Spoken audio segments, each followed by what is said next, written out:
Oral questions by members. Leader of the Official Opposition. Thank you, Mr. Speaker. Mr. Speaker, day after day, communities and businesses face a relentless onslaught of shattered storefronts, rampant shoplifting, and violent assaults at levels never seen before. This total chaos and disorder is the direct result of the Premier's soft-on-crime policies and his catch-and-release playbook that he oversaw while Attorney General.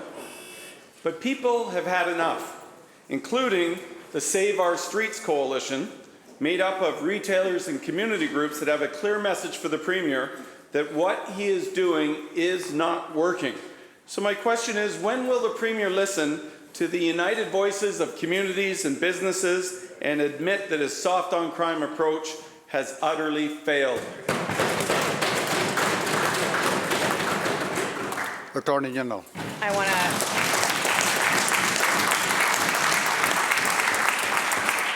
I thank the member for the question, Mr. Speaker. Public safety is very important. Every British Columbian deserves to feel safe in this province. It's something that the Premier, when he was Attorney General, and myself as Attorney General take very seriously. We've been advocating for bail reform at a federal level. In fact, I was the only minister from across this country to speak at the Senate committee to ask for quick passing of the bail reform in this country.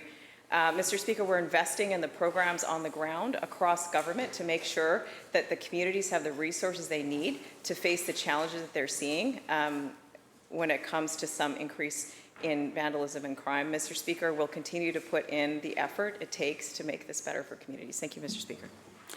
Leader of the Official Opposition, supplemental. Thank you, Mr. Speaker. Well, Mr. Speaker, the Attorney General talks about the federal bail reform, but that only applies to violent repeat offenders. We're talking about prolific property crime offenders that are creating chaos in our streets. And that's the difference between rhetoric and the results that people want to see. The fact of the matter is that crime and violence in our communities has never been worse than it is under this Premier and this government.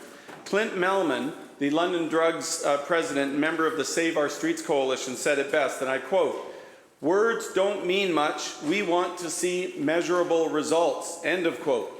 The evidence is there in every smashed car window, every defaced storefront, and across every neighborhood in our province. People demand results, not rhetoric, not excuses. So when will the Premier end the soft-on-crime approach and finally admit that this catch-and-release playbook has utterly failed? And when will they commit to restoring consequences and treating all crime seriously? Attorney General. Thank you, Mr. Speaker. This government takes public safety very seriously. In fact, we have a cross-government approach through our Safer Communities Action Plan, where I'm joined by my colleagues making real investments on the ground for communities. Again, I was the only minister from across this country to advocate at the federal level for bail reform. We're investing in a repeat offenders initiative that's on the ground resources for our police officers, our Crown Counsel, our probation officers to surround themselves around repeat violent offenders. We've invested in more resources for RCMP officers. We're going to continue to take action, Mr. Speaker, because that's what we're about. Thank you. Leader of the Official Opposition, second supplemental. Thank you, Mr. Speaker. Well, the reality, Mr. Speaker, is that we didn't see this 7 years ago. Under this Premier, we've seen rampant street disorder to become, as the NDP like to describe it, as the new normal. Apparently, we're supposed to just accept this as the new normal, which we don't, nor do the Save Our Streets Coalition, which is a grassroots alliance from Dawson Creek to Victoria, and they are rapidly seeing new members joining virtually daily, because people and businesses are fed up with being afraid in their own neighborhoods, in their own workplaces, and when they go out to shop. So when will this soft-on-crime Premier and Attorney General realize that their failed policies and the reckless decriminalization they've overseen has fueled this explosion of violence and street disorder? And when will they actually treat all crime seriously and restore law and order to our communities? Attorney General. Mr. Speaker, we've been investing in resources on the ground across communities to address the challenges that they're facing. In fact, communities across North America and this country are facing challenges when it comes to some incidents of crime. We know that communities need support, and we're doing that, Mr. Speaker. I had the chance to visit the repeat offender initiatives in Surrey and Vancouver that have been up and running for 4 months, 5 months now, and have 300 cases referred to them. They are looking at the most prolific offenders right now and figuring out how to keep communities safe by keeping them off the streets. And it's working, Mr. Speaker. And that was a program that was around in 2012 that was cut by that government. Mr. Speaker, we will continue to make invest in the resources needed to make the situation better. Thank you.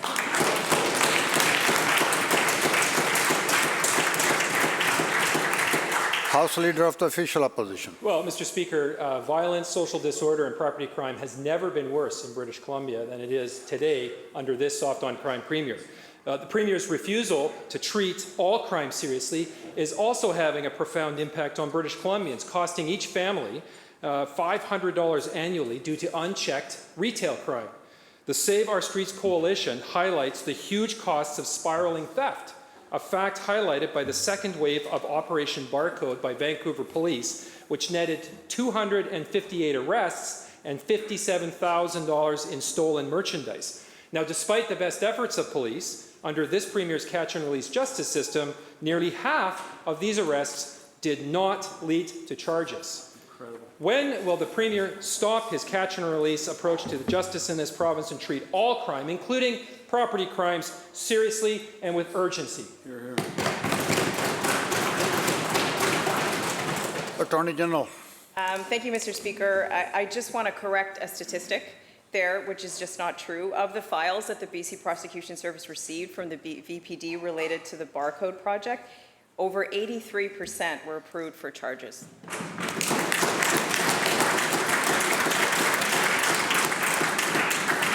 House Leader Supplemental. Mr. Speaker, for months now, the BC United Opposition has been consistently urging this NDP government to step up with supports for small businesses that have been hard hit by social disorder, chaos, property crimes, as a result of the Premier's deliberate policy choices. Now, these calls have been blatantly ignored by this government over the past year. With NDP foot-dragging, insufficient funding, and applications for the long overdue government aid program still yet to open, this is far too little and far too late. Even worse, if you want to apply for a crime prevention grant, your business is not eligible unless you or your neighbors have already been a victim of crime. That's getting the very idea of crime prevention a little bit backwards, don't you think? My question to the Premier is this: when will the Premier put a stop to his catch-and-release policies and treat all crimes in British Columbia, including property crimes and retail crimes, seriously and again with the urgency that small businesses and British Columbians deserve? Minister of Jobs and Economic Development.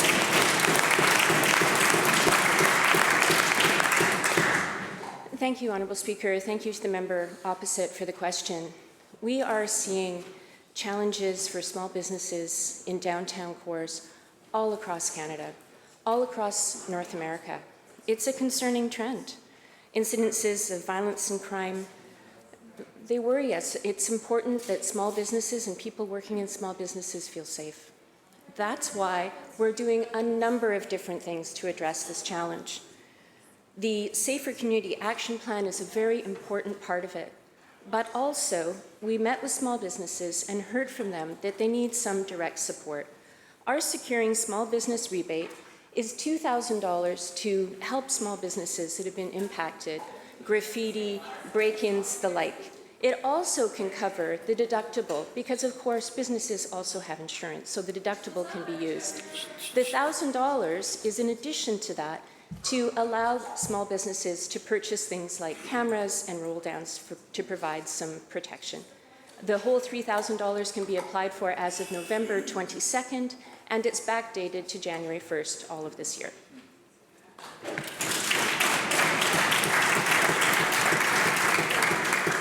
House Leader of Third Party. Mr. Speaker, on the carbon tax, first the BC NDP flipped, but when they flopped, it was on to the right side of history. And while the United Liberal Conservatives chase runaway political rhetoric, this BC NDP government remains committed to the carbon tax. one important tactic to address runaway climate change. Gratitude to the Premier and his ministers. We stand with them in this effort.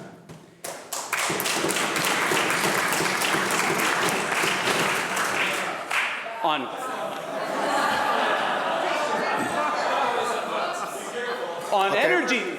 energy policy, though, Mr. Speaker, not so much. They failed to set binding climate targets, to track and report progress, and most notably to rapidly wind down fossil fuel production. Approving LNG Canada, Woodfibre LNG, and Cedar LNG make it impossible for us to honestly achieve our climate targets. And they lock fracking and LNG exports for decades. These are the opposites of climate action. The Premier stated we cannot continue to expand fossil fuel infrastructure and hit our climate goals. Honourable Speaker, my question is to the Premier. When will the Premier stand by his words and stop expanding fossil fuel infrastructure? Minister of Environment. Thank you very much, Mr. Speaker, and thank you to the member both for the question and for his obvious commitment to action on climate change. We do, however, disagree on a number of matters. The member opposite and many people, unfortunately, focus on a narrow band to say none of the actions that we're taking in our comprehensive Clean BC plan is a commitment to meeting our climate targets. That's simply not true. We're taking action on transportation. We're taking action on home heating. We're taking action on decarbonizing industry.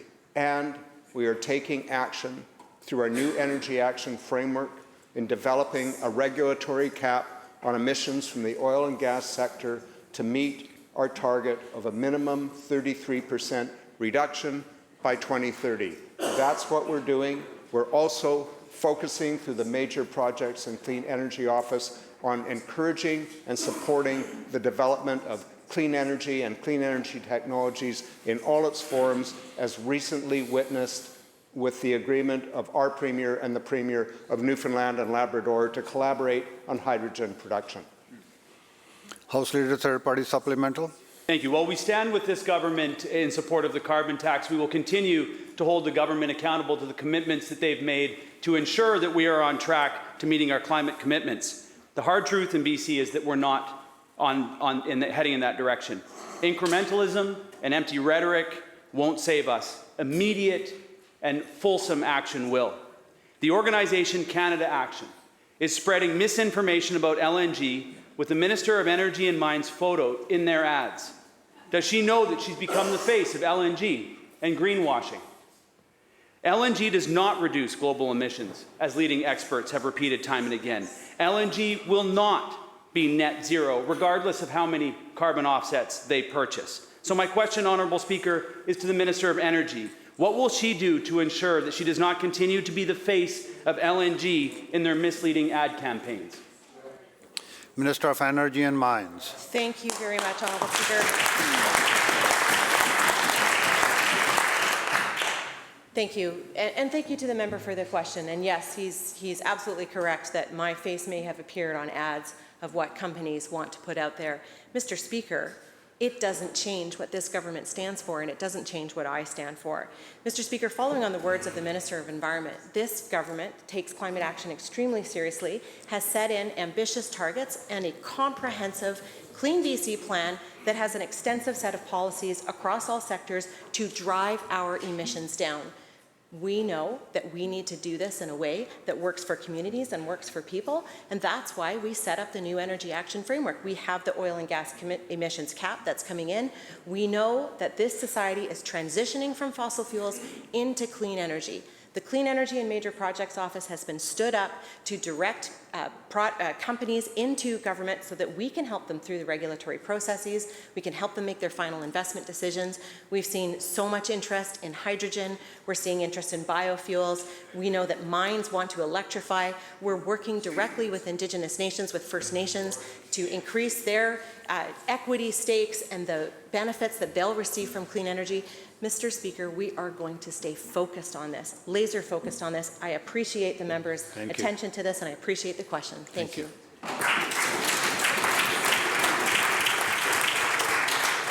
House Leader of the Fourth Party. Thank you, Mr. Speaker. Mr. Speaker, during the COVID-19 crisis everyday, hardworking people were sucked into a whirlpool of chaos caused by constantly changing rules, brutal restrictions on people's personal freedoms, and a heavy-handed approach that especially failed the most vulnerable British Columbians. Today, Mr. Speaker, British Columbia stands alone against all evidence as one of the only jurisdictions in the world to ban healthcare workers who choose not to take the jab because of ideological agenda of this extreme leftist NDP government and their unelected bureaucrats. In the midst of a healthcare staffing crisis, Dr. Bonnie Henry and this NDP government have banned thousands of healthcare workers from working in BC's hospitals, clinics, doctors' offices, and ERs. This NDP government is failing working-class, everyday British Columbians, Question, member. and so is Dr. Henry. Question. Enough's enough. Enough's enough. Question, member. Mr. Speaker. Members, hold it. Member, question, please. Thank you, Mr. Speaker. My question to this NDP Premier, will he fire Dr. Bonnie Henry and hire back the thousands of healthcare workers who were wrongly kicked to the curb? Minister of Health.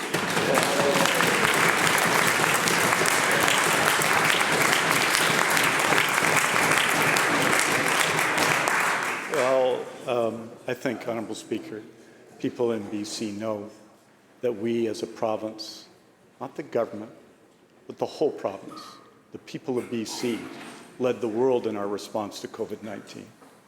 We did so, Honourable Speaker, because we respected science, we respected our public health leaders, and we had an outstanding public health leader, Dr. Bonnie Henry, leading that.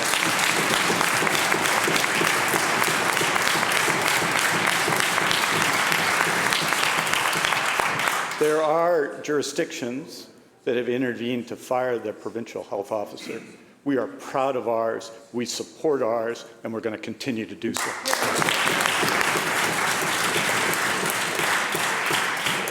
House Leader of the Fourth Party Supplemental. Thank you, Mr. Speaker. Mr. Speaker, I vividly remember the briefing call I attended where Dr. Bonnie Henry used the term cajole to describe the vaccination update plan that she and the BC NDP had cooked up together. The Cambridge Dictionary defines the word cajole as, and I quote, cajole, to persuade someone to do something they might not want to do by pleasant talk and sometimes false promises, unquote. Mr. Speaker, let me say this, as a medical professional who is personally twice vaccinated, this is not about opposing the jab. It is about ending the medical tyranny of this NDP government and Dr. Bonnie Henry. Enough cajoling, enough coercing, and enough deflecting. It's time to be held accountable. My question to the NDP Premier, Mr. Speaker, will you fire Dr. Bonnie Henry, or do you want to wait for the working class, everyday British Columbians to elect a Conservative government and fire you both? Minister of Health. Well, Honourable Speaker, people in this House will know that Dr. Henry has, yes, repeatedly briefed people in all political parties, repeatedly answered their questions, repeatedly asked for and received support as we sought to get people vaccinated. And I'd like to, in particular, point out the support of individual members of this House. My friend from Peace River South, in difficult times, stepped up. And you know why? Because the people most vulnerable to COVID-19 were the very people that the member talks about. How can you have so much contempt for people who live in long-term care? How can you have so much contempt for people who live in acute care? Like, Honourable Speaker, who have to be in acute care. How can you have, Honourable Speaker, when we know that it's the most vulnerable, who are most vulnerable to COVID-19, how can you take the view that we should have abandoned them? We had the best record I think, in Canada in response. And we had the best record in Canada in response because Dr. Henry listened to people, she engaged with people, and she applied the best possible science to decisions, including, Honourable Speaker, the one the member is referring to. She is a great public health leader.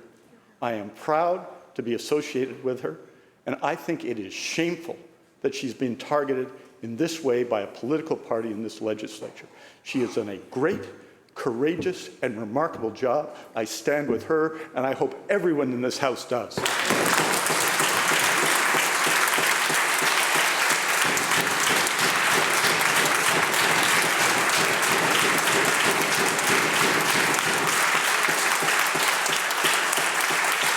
Members.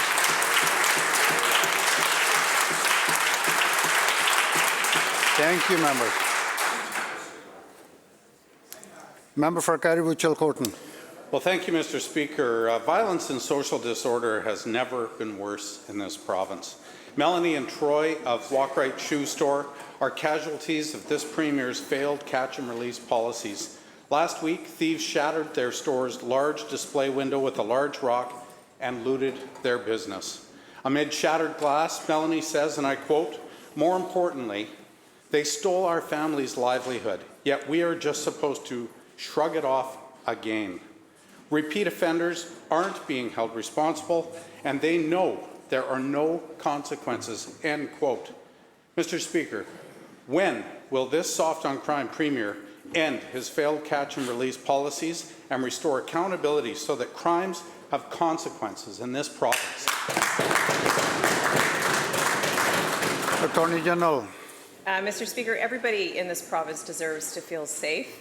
When we hear about incidents of violence and vandalism, of course, we're all concerned. This isn't a government of taking action, and we're facing those challenges on all fronts. Mr. Speaker, we have a Safer Communities Action Plan. Me and my colleagues across government are investing in the types of resources that we know make a difference, including we're hiring more RCMP officers in communities throughout BC, especially rural communities. We stood up 12 repeat violent offender intervention hubs, and those hubs are now up to close to 300 individuals, where they're circling around the most violent repeat offenders to making sure that these people are kept off the street. Mr. Speaker, we're investing in CAR programs to help with the mental health crisis. We're creating peer-assisted care teams to support people in crisis across this province. We are tackling this issue on every front, Mr. Speaker, and we're going to continue to do so. Thank you. Member for Surrey South. Thank you, Mr. Speaker. We hear more examples every day about emboldened criminals. Puriya Saragard, a past violator of release conditions, was yet again on release conditions when he committed a brazen assault on a stranger. He viciously assaulted and choked a woman in broad daylight in a trail in Coquitlam, and police believe there's likely more victims. Throughout his career, this Premier has consistently prioritized offenders over victims. And it's even been said by former VPD officers when the Premier was with Pivot Legal, he was well known for protecting drug traffickers. A pattern that continues today, Mr. Speaker. Mr. Speaker, how can we expect the Premier to end his catch-and-release policy when his Attorney General, who oversees the BC Prosecution Service, has herself turned a blind eye to taxpayer-funded drug trafficking?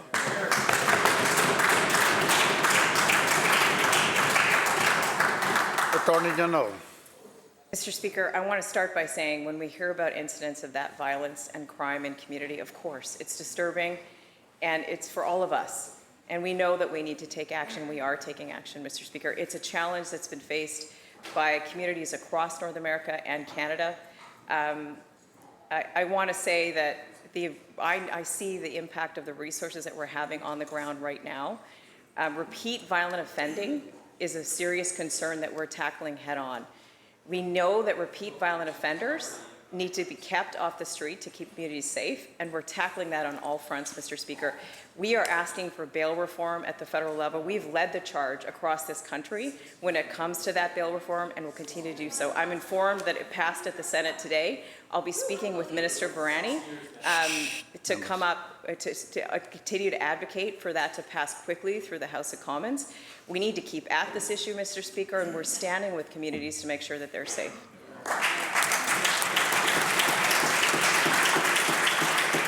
Member for Kamloops North Thompson. Thank you, Mr. Speaker. Well, the government's been giving those same answers for years now, and in that time, we keep seeing results getting worse and worse and worse for people on the streets, and they feel less safe daily. The empty promises just simply ring hollow from a Premier and an Attorney General. The Premier has built his career on challenging law enforcement, even writing the book on how to sue the police. Violent random attacks remain the NDP's new normal, as the explosion of violence that began under this Premier's watch as a soft-on-crime Attorney General continues on. Just the other day, a 67-year-old man was the latest victim of a violent random assault just mere blocks from this building near an elementary school as he got stabbed. With a track record of consistently favoring the rights of criminals, Mr. Speaker, who would expect anything other than more rampant violence that's exploded under this soft-on-crime Premier's watch? Attorney General. Thank you, Mr. Speaker. I've talked already about the programs that we're investing in, but I want to talk a little bit more about my visit to the Repeat Violent Offender Initiative hubs in Surrey and Vancouver, where I got to meet frontline workers, including probation officers and Crown Counsel, that are grateful for the resources we've given them to circle around repeat violent offenders, to make sure that they have better information when it comes to putting these people behind bars, to make sure they can problem solve, to see what that individual needs to break the cycle of violence and criminal activity. Mr. Speaker, we know that those 12 hubs across the province are working, and I'm glad that we're making that investment. Mr. Speaker, we had a program like this in 2012, and we know that that program was responsible for a reduction in repeat offending by 40%. They cut that program, Mr. Speaker. We're going to continue to invest in the resources that we need to make this issue better. Thank you, Mr. Speaker.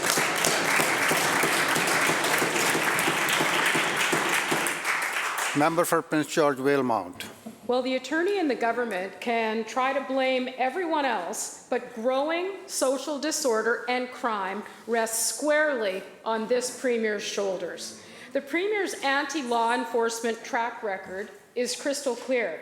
In fact, this Premier authored a book called How to Sue the Police, and he also distributed laminated cards to drug dealers arming street-level criminals with the tactics to evade the police.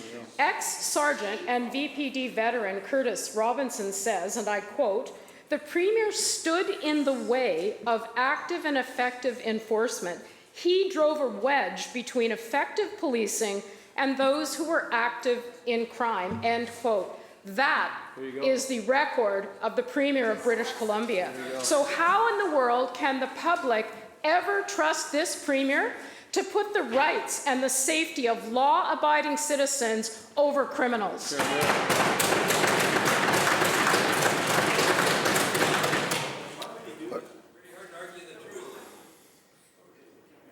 Attorney General. Thank you, Mr. Speaker. I think the party opposite wants British Columbians to forget the cuts that they made across this province that hurt people and contributed to the challenges that we're facing today. They were wrong in their approach then. They made devastating cuts to social services. They help prevent crime and keep communities safe. They cut housing, they cut social services across this province. Mr. Speaker, we are doing the work to make our systems better, to respond to the challenges that we see today, and we will continue to do that work. Thank you, Mr.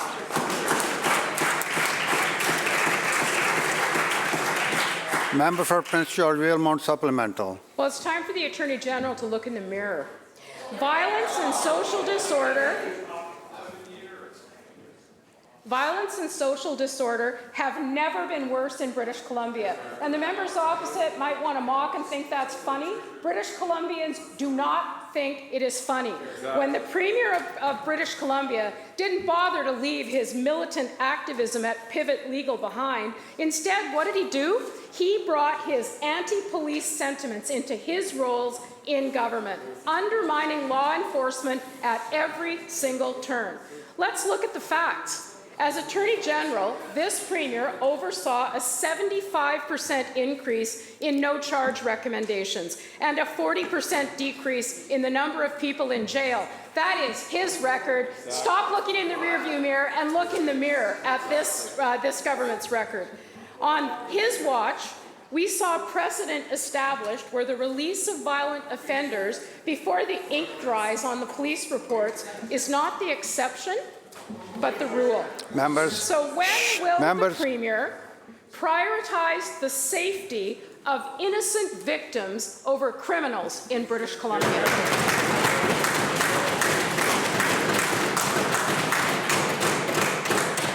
Attorney General. Thank you, Mr. Speaker. Let's talk about turning a blind eye. What about money laundering in this province?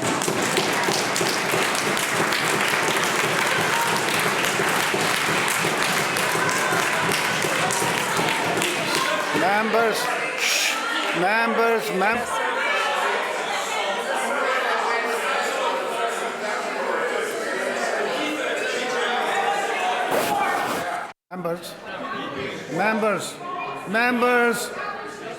Members will come to order now.